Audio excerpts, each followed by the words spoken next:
There's a creek in this room. I don't mean a stream. Is a creek a stream? I think it is.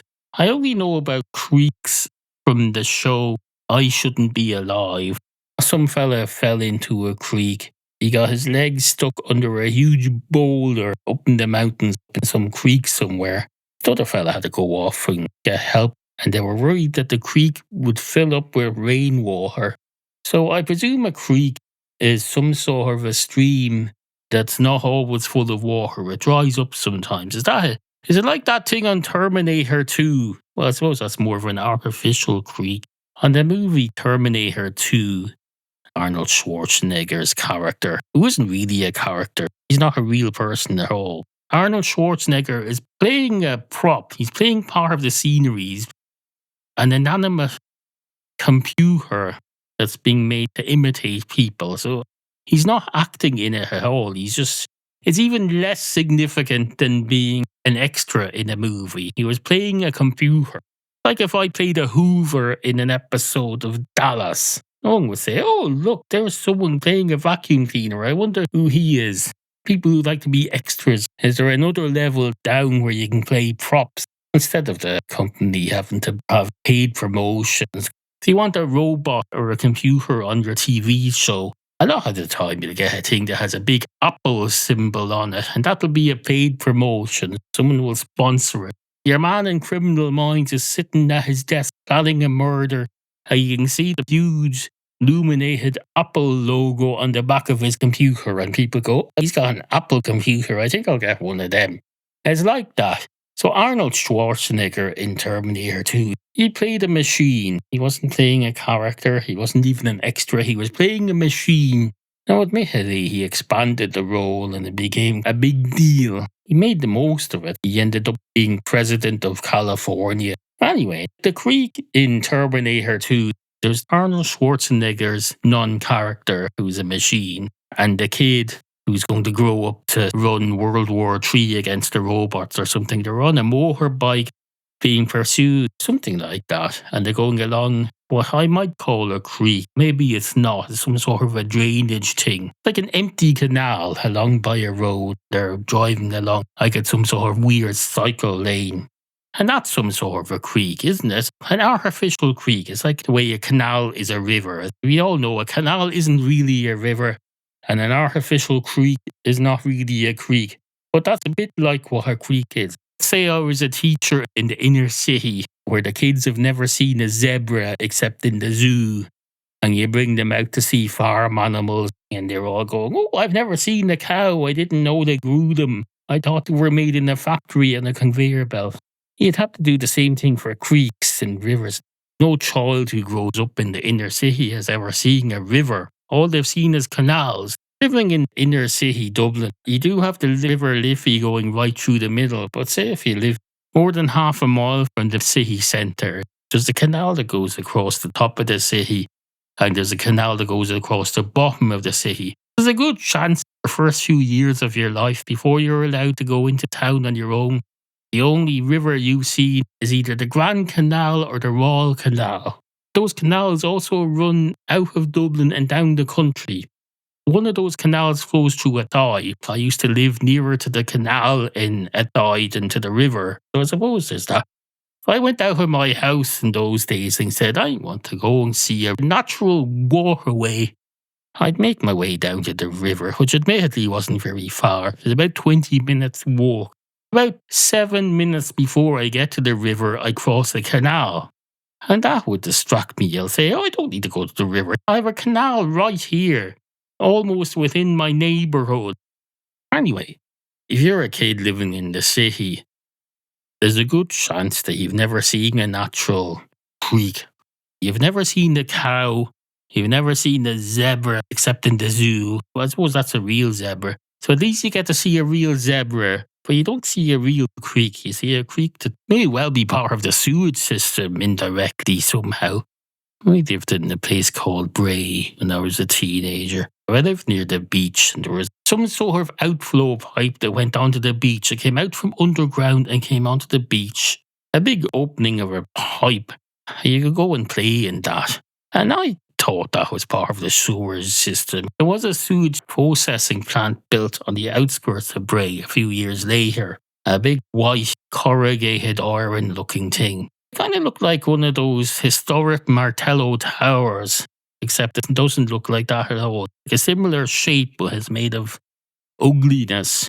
And it had an outflow of some sort. I presume it was just emergency overflow. For years you'd pass it on the train and there was a brown stain underneath the outflow. Now whether they did that on purpose or there's some sort of marketing gimmick, they go, oh look, here's your town's brand new sophisticated sewage system. You don't have a sign on it because the residents don't like it. It affects property prices. But we have a stain on this pipe, probably only visible from the railway side, so that's helpful because this place was built between the railway line and a small housing development. So at least the residents didn't have to see the stain. They saw the big ugly looking building, but they didn't see the stain, so that was good. But I saw the stain. On my way to school, I'd pass that and see it from the train and say, oh look, there's a stain, that's disgusting. I passed that now and it's significantly more blurry, so I don't know if there's still a stain, but if there is, I don't have to see it, so that's good.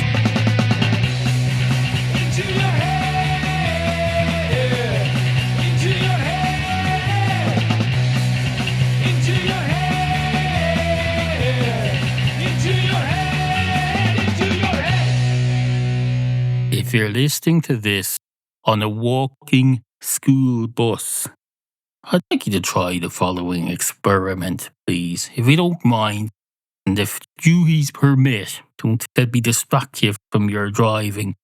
If you're in charge of a walking school bus, you're probably a parent, are you? You probably are. You're probably a parent. For the uninitiated, the walking school bus just means joining the line of kids who are walking to school. I hope one of the more imaginative kids will at least go, beep, beep, please stand back. Luggage doors operating. Although that's only for long distance coaches. If you're going from somewhere like where I live in Wicklow to Dublin, a 90-minute drive, it's a coach rather than a city bus. You hear an automated voice going, please stand back.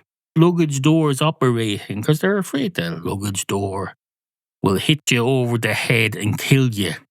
Which I suppose is a risk. I suppose if you have a walking bus, that wouldn't be realistic. Because those buses, as I say, they're for longer distance. They're going from the very, very, very, very outer greater Dublin area into the city. So you wouldn't be doing that, and you wouldn't be bringing luggage on like that anyway, going to school. Nothing wrong with the child having a bit of imagination.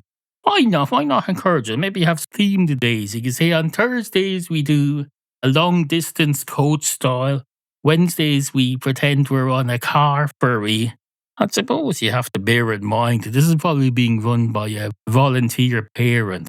You can't expect them to do drama lessons on top of everything else. They're not teachers, and they're not even at school yet. You don't expect adults to work during their commute, so we shouldn't expect children to learn during their commute either, or when they get home. When your child gets home from school, I hope you don't expect them to do something educational. For example, learn how to wipe their own arse. No, they've had a long day at school. Don't burden them with further learning. Let them relax and watch shit on the television. If you're being told that they have homework, then by all means do the homework, but send some schoolwork back in with them to make a point.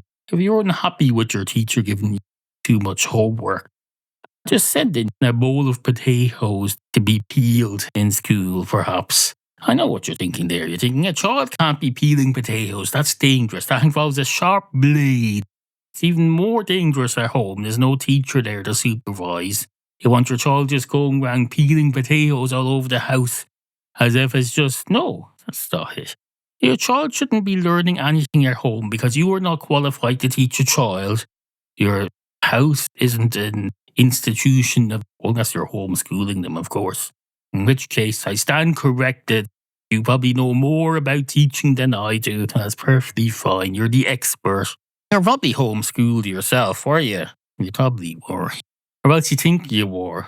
One of those old-fashioned schools like they had on Little House on the Prairie, where it was always called a schoolhouse. and you think that counts as being homeschooled. Well, it doesn't. It's a schoolhouse. It's not a real house. It's a schoolhouse. It's a little building that operates as a school. It's not a house at all. It's the schoolhouse, I know, but it's not a house. You go to the shit house in beside St. Stephen's Green, to the public shit house. It's not there anymore. It's closed down. But if you went there, you wouldn't say that's a house. No, you wouldn't say, oh, I go to the public toilet in the shit house beside Stephen's Green because I'd like to go home for my shit for lunchtime. You do not. For one thing, it was closed down years ago. Now, they did put a new temporary one up during COVID. They built a temporary wooden public toilet on the corner of St. Stephen's Green, just outside the shopping centre, to go for a piss any time after 10 a.m. I turned up there a few times at 9:30 a.m. They had staff there, and the fella seemed very surprised. He said, "There's no pissing until 10 a.m. What in the name of Christ is wrong with you?" About 10 years ago, they were digging up the whole city to build light rail lines, and you saw the remains of all these old underground public toilets being dug up and turned into power stations and things. It brought back memories for some of us. On the news, they say, "Oh, did you know there's an ancient public toilet buried under this road that they're excavating now to build the Lewis light rail line?" I go, "Yes, I did know. I've pissed there many times. It was only closed a few years ago. Am I that old that if I remember using that public toilet, I'm somehow from ancient times? I was born in the late 1970s. I'm not that old. I remember pissing in College Green in the underground toilet in the middle of the road. I say the middle of the road. There was a traffic island there and an underground toilet. There was another one in the middle of O'Connell Street. You could go in and have an underground piss there. That one was particularly creepy. You wouldn't want to go there. But of course, you wouldn't want to go any of these places. But it's either that or burst. Don't want to burst all over the place, because then you get done for later. There was another one on the corner of O'Connell Bridge and the South Quays. Then they revived it in the 1990s or 2000s. There was a short and glorious era when they had a couple of self-cleaning toilets there. Someone would go in, use it, and they'd come out, and then the toilet would close for 3 hours. You'd stand there, you wait, and then the light would come on, it would become vacant again, and you go in and have your piss. There's no way to flush it. You go in, you just piss anywhere. The self-cleaning toilet, the idea was you just piss and shit anywhere. There was a toilet bowl, but there was no way to flush it, so I presume you were just supposed to pee wherever you felt like it. After you left, the whole thing would just clean itself at a big long clean. Like when you feed a cat and then it has a good 10 minutes of cleaning itself. It was fantastic. Of course, these toilets weren't sentient, so they wouldn't have got any satisfaction out of it. But that's okay. They also wouldn't have got any pain or misery out of it, because no one wants to be cleaning a public toilet every 20 minutes. No. If that toilet had been sentient, that would have been rather cruel. A human being, you wouldn't make them clean the toilet after every human visit. I know you shouldn't have to. Anyway, that's toilets for you. How did I start this? I can't remember now. I had a couple of false starts. I might have started this segment by going, "If you're listening to this on a walking school bus." I don't think I did though. I think that was a failed segment. So what did I say? Did I say if you're listening to this in a public toilet? Surely I didn't. Did I? I'm not sure. When did I? I'll have to go back and check now. Or whatever way I started this. I've probably strayed from whatever it is. Surely to Christ I didn't go, "If you're listening to this in a public toilet, I'd like you to try the following experiment." Well, just in case I did, if you're listening to this in a public toilet, I'd like you to try the following experiment. Try leaving the toilet in the state in which you would expect to find it. Now, I know you expect to find it in an absolute disgusting mess. So let me rephrase that. Leave it in the state that you would expect in a reasonable society to find it. That's the problem, of course. That's a big deal if they're not in the way you want to find them when you arrive. I know what you do there. When you have an Amazon delivery now, sometimes they'll send you a little automated text message saying, "I've left this outside. And they'll say on this text message, they'll say, this text window will close automatically within 5 minutes. So you have 5 minutes if you want to reply to this text. Sometimes they'll send you one saying, is anyone there? I want to leave this thing here. So if you're going into a public toilet, you enter your phone number. Now it's anonymized, but you enter your number, you do your ablutions, and you leave, and then there's a 5-minute window when the toilet can contact you by text to ask you, what in the name of Christ, come back and sort this out. So you have a 5-minute window. Now, of course, this is a reasonable society, so let's assume you have a reasonable society where the next customer who goes in and uses the toilet can be trusted to send you that text and do it respectfully but firmly, saying, hello, come back here. And because you've entered your number, you can be trusted with having the previous occupant's number, having access to it for 5 minutes. So you can recall the previous customer and have them come back and sort out their shit, so to speak. You can reply to this in the next 5 minutes, then the window closes. Of course, if they left the window open, that would help as well. Now, I know you hear Amazon and you think, no, I've heard bad things about them and toilets. I know, don't worry. I'm not going to take all of their ideas and put that into our public toilet system. It's just the thing about texting and the 5-minute window. I'm well aware people working in these Amazon warehouses that are the size of the moon, when they take a toilet break, they have to walk 3 miles to get to the toilet. And it's docked from their lunch, or it's docked from some system. I don't know what the exact details. Maybe it's figured out how many heartbeats you're going to have through your life, and they dock a number of heartbeats for every minute you spend getting to the toilet. Something along those lines. So no, don't worry, I'm not going to bring in all the Amazon employee practices, if there are any. And that's all allegedly, of course. This podcast is available on Amazon Music and on Audible, which is an Amazon thing.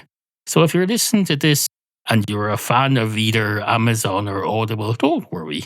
I'm quite willing to accept that you've had no problems in the line of toilet use during your dealings with them. You're probably thinking, I've bought stuff every week for the past decade, and not once has any of them ever brought me up on charges about my toilet breaks. And that's fine, I accept that. The toilet break thing is about their employees in some warehouse somewhere. And up until now, they didn't have any warehouses in this country. I think they're just opening their first one now.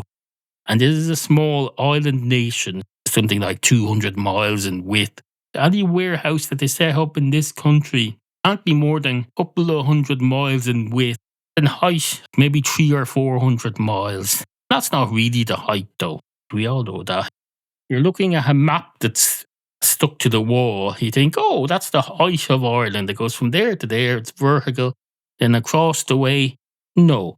There's Northern Ireland as well, which is technically a separate market. Northern Ireland is outside of the European Union now, and there's all sorts of complications. So if they had a warehouse the full length of this island, it'd probably go, wait a minute, how do we do that? All I'm saying is there are natural geographic limits on how far away the toilet can be from where the worker is positioned in the warehouse.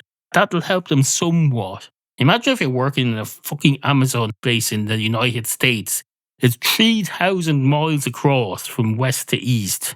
No, I see why they complain about that. Are you going into your head? Once upon a time, there was a dog. A dog. A dog. A dog. A dog. A dog. A dog. Basically a dog. And this dog was walking along one day. Well, walking through a field. Can you call that along? Suppose if you're going parallel to one side of the field, you're following some sort of path, I suppose, walking along a field. It could have been a very narrow field, in which case you could easily walk along it like it's a road. But in this case, it wasn't. Maybe he was following a row of plants. Fields, if they're planted, everything's arranged in rows. So no, I take that back. It'd be quite easy to walk along a field. Quite easy indeed. Anyway, the dog was walking along the field. He wasn't in the field at all. He was on a railway line that happened to run alongside the field.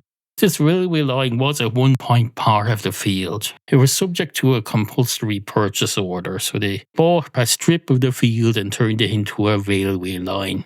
And this dog, he's no idea it's no longer part of the field. He thinks, what in the name of Christ did they do to this field?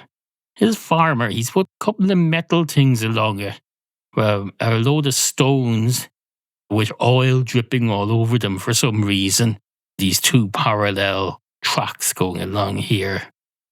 Like something you'd see in a movie. There's that movie about those 5 kids walking along a railway line. Now, I get confused. Is that the same one that has the man out of Star Trek, Wesley Crusher? Is that the one where they're going along the railway line, or is that a different one? The one where they end up pushing a hot dog cart operator down the stairs into a subway. Could that be the same film? Because it was kids. Why would they be walking along a railway out the country? Would they not be walking along the subway tracks to get there? Maybe it was later on in the film. You can progress from one part of the country to another during the course of a long film.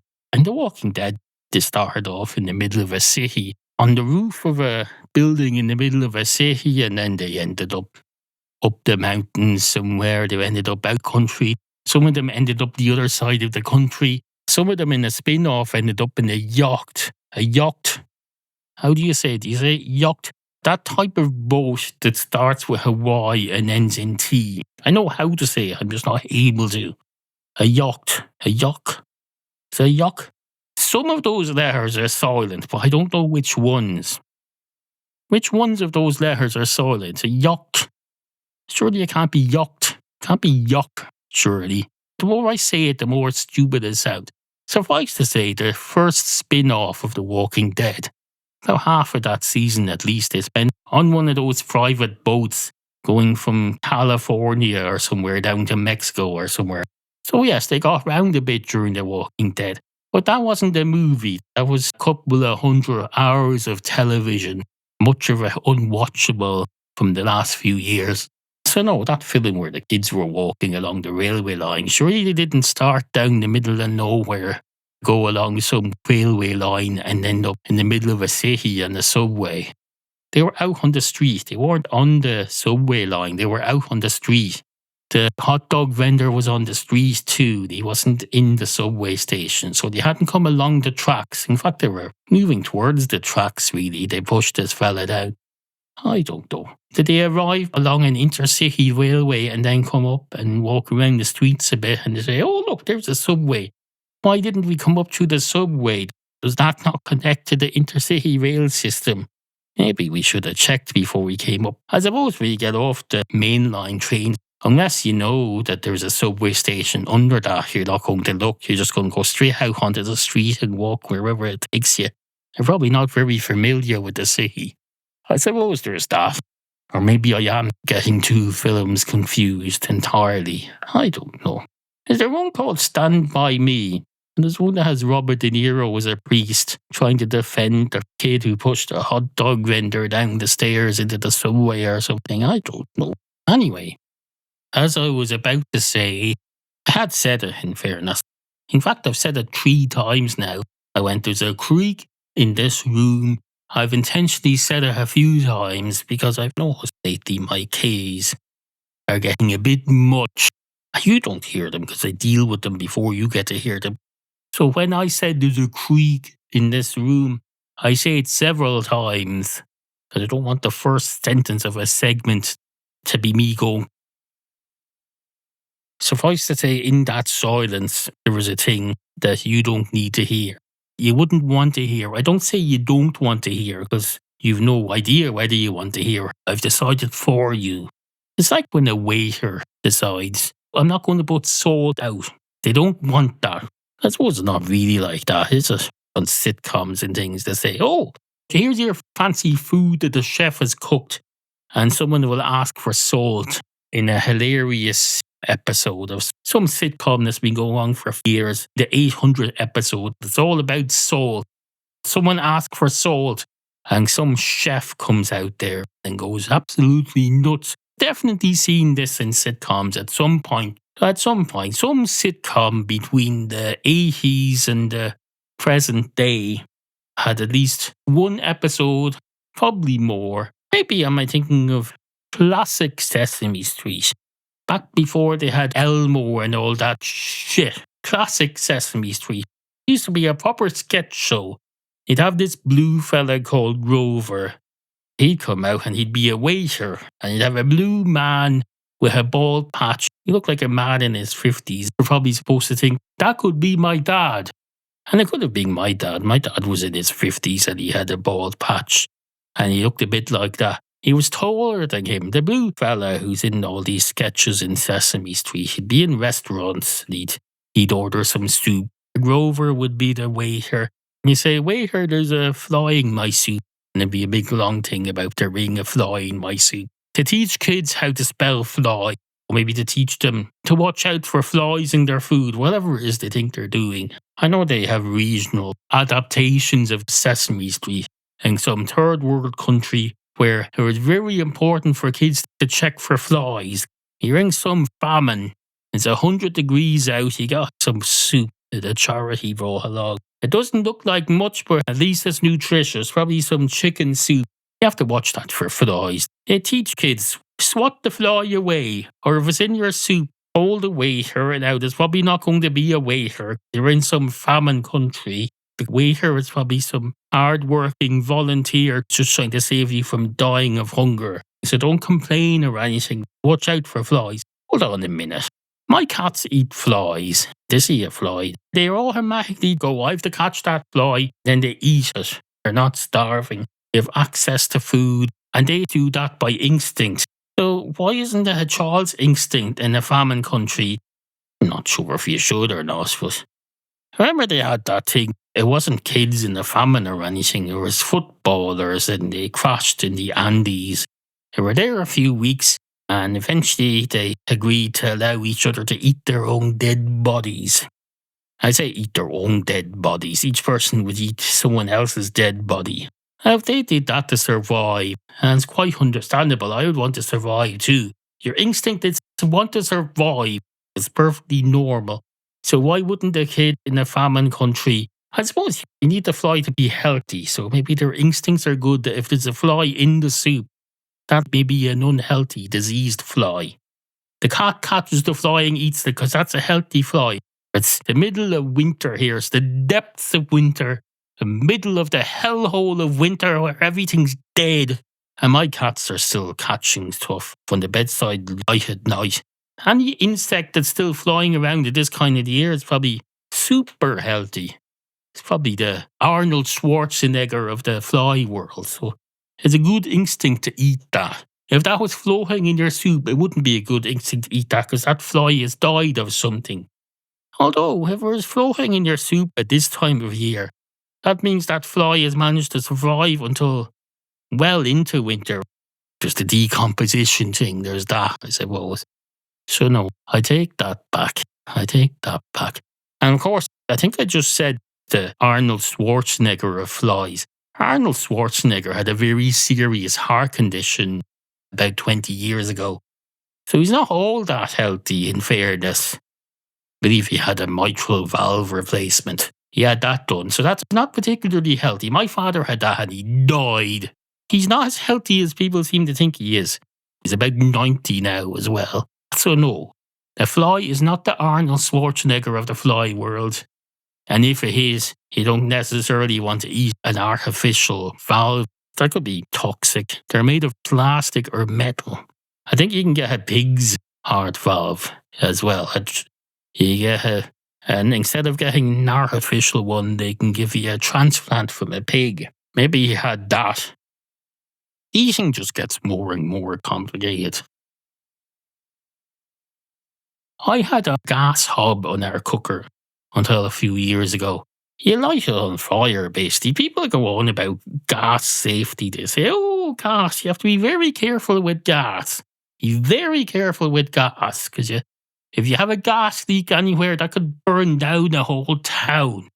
But then they also tell you, here's your gas hob cooker. You have this electric switch on the wall beside it. You press that, and the pumps pretty much just fight fire in the form of electricity. It pumps that into your gas cooker. You can even see it, it'll spark sometimes, and it lights the gas. You're mixing fire and gas, and they say, oh, this is great. Very good for you. Still tell you if you get an electric hob instead, it's much cleaner because it's not. Maybe it is. I suppose it's cleaner than coal. When we were children, they tell you coal is what they use to make soap. Horses are what they use to make glue. They just make up any old shit. Pure absolute drivel. Where was I even going with that? Oh yes, cooking. You have gas piped right into this open flame thing on our counter, and then we have an electrical wire connected to that, and you switch that. Oh, it's like detonating a bomb. You just want to control how much of a bomb you want. I want the bomb to be just powerful enough to boil this water. Then I want to turn it down again, make a slightly less powerful bomb so it just simmers. They never tell you what simmering means. And everybody's afraid to ask. I'd start by looking at instructions on things. Here's some chicken korma. You cook the chicken. I can do that fine. You cook it and then you look at it and you see that it's cooked right. And then you get some sauce. Pour on the sauce. And they say, bring it to the boil, and you do that. And then they say, and then simmer and enjoy. Now, what in the name of Christ is simmering? Does simmer mean you turn it down and leave it until something happens? Or you turn it down and leave it until you're ready to eat? Nobody knows what that means. And don't tell me you know what it means. You're part of the problem. You'll tell someone, when it's boiled, just turn it down and let it simmer.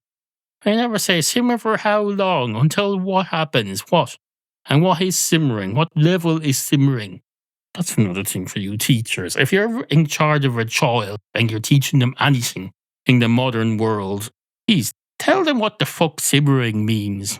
And tell them to go back and tell their parents what it means too. Because their parents, if they're anything like me, they've missed this bit of their education. What is simmering? I can only assume it's the cooking equivalent of the cymbals that a drummer uses. Now, a drummer has these cymbals. I believe sometimes they're called hi-hats. They're kind of floppy things, and they're not quite drums. They're kind of thin things. They look like they're carefully balanced on top of a stick or something, and they made a tinny sound. They call that the cymbals. They're not quite drums, they're cymbals. And when I think of simmering, I think of that. It's not really cooking or boiling or burning or anything like that. It's simmering. But what is it? Into your head. Now, I know what you're thinking there. You're thinking, I'm surprised he didn't say anything about shit creek. And the popular phrase, up shit creek without a paddle. Did I not say anything about shit creek? I'm surprised at that, because I did mention about artificial creeks in the city, maybe vaguely connected to the sewers, because I suppose that would be fitting. You're in shit creek in the middle of a city and you've no paddle. Well, why would you need a paddle? It's empty. You're on a motorbike with Arnold Schwarzenegger as a robot. Why would you need a paddle? Maybe for balance, I suppose. If you're balancing on the... No, I take that back. You're on that motorbike evading some pursuer. You're driving along this creek thing. You're going all over the place. If you're riding the back of that motorbike, a paddle may well be helpful for balance. I presume it is. I've never ridden on the back of a motorbike. I've ridden on the front of a moped as the operator thereof. I've never ridden with anyone as a passenger on a moped because I wasn't a fucking lunatic, even when I was operating a moped. You don't carry people on the back of a motorbike. That's not a thing. It's not a thing. It's not a passenger thing. It's not a passenger thing. It's not a tandem. You're not in some sort of motorcycle rowing canoe club. No, you're not a cycling team. And if you are a motorcycling team, get yourselves a vehicle each. A motorbike is a single-person operated vehicle. It's a bit like the city buses.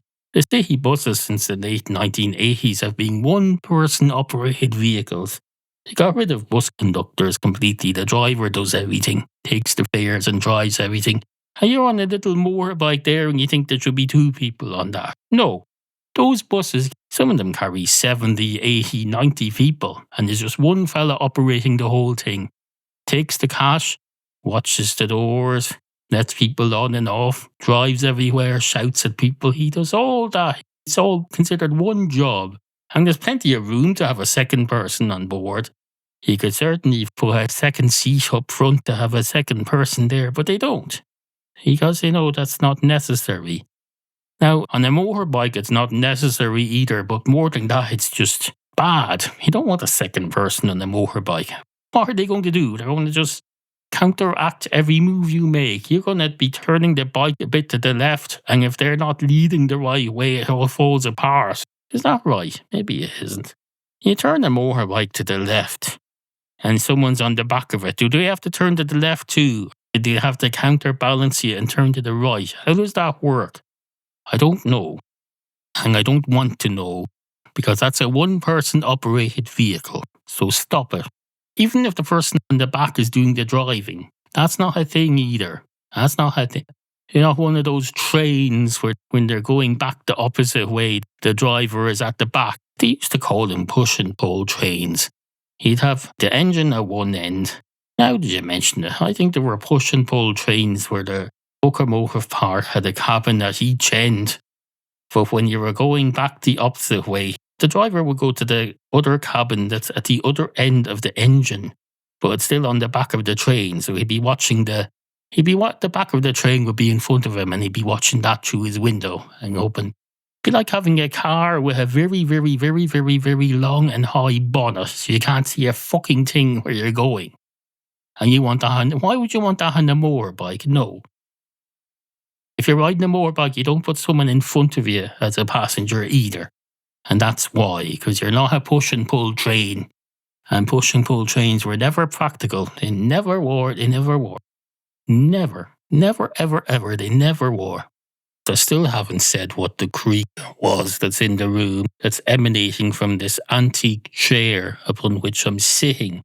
But unlike my utterance of the word creak, the creak is being automatically removed before I even get to edit. That's very good. I have a system whereby the creak from the chair is suppressed. I tested it earlier. I don't have to worry about the creak from the chair at all. I just have to worry about when I say creak. This chair has been creaking constantly, so much so that I wouldn't be surprised if I'm about to break it. But it hasn't caused any production issues at all. It's automatically removed before I even listen back to it. It's gone. It's just gone. It's not there at all. And I know it's recording it. I can hear it in my headphones now, but when I listen back, it'll be gone. Just gone. Record everything that comes out of my mouth. Record nothing that comes out of this chair. That's excellent. That would be a problem if people were like the Mr. Men. In this part of the world, there's a series of young children's books and cartoon adaptations called Mr. Men. Each episode is Mr. Happy or Mr. Sad or Mr. Angry or Mrs. Clever or Mrs. something else. Now, while they may well be very educational, they're portrayed in cartoon form as people with their entire torso is a head. The face is on the front of the torso. It's like something you get on some ancient cave painting where they portray what people assume to be ancient aliens or something. They'll have some fella whose face is on his chest. And the Mr. Men characters are like that. I mentioned that because it occurs to me that if I was built like one of those characters, my mouth could be down halfway down in my torso here. So it would be a lot closer to the chair. And the creaking sound is coming from the chair, not far below that part of my torso. So that could be an issue if we were built like that. Happily we're not. Our faces are not in the middle of our torso. My face is in the front of my head and it's right up at the very top of my body. The farthest top extremity of my body. That's where I talk out of, and that's good. But the creaking sound isn't coming out of me, it's coming out of the chair. I suppose, in a way, the chair is somewhat of a musical instrument being played by that part of my anatomy. I suppose you could say that. Yes, you could say that. It's like a musical instrument. I know it's not particularly musical, but lots of musical instruments aren't particularly musical unless they're in the hands of someone very talented. Like that Australian thing, the flippy board the Australians have. disgraced musician Rolf Harris used to play it. He had a wobbly board thing, and you wobble it a bit. Apparently, it's very fragile. If you wobble it the wrong way, it breaks. But if you're a proper musician, you can get some sort of music out of it. And most people can't play that. So similarly, most people couldn't get a musical tune out of a creaking chair. I finally got to the creak thing. The creak is coming from the chair. So I think that's all I needed to get to today. I've been trying for some time to get to the creak thing, and I got to the creak thing, and that's done. So that's good. That's good. I think that's the end of the programme. If it hasn't ended yet, it certainly should end now. If it hasn't ended yet, this should surely be the end of it. I would hope so anyway.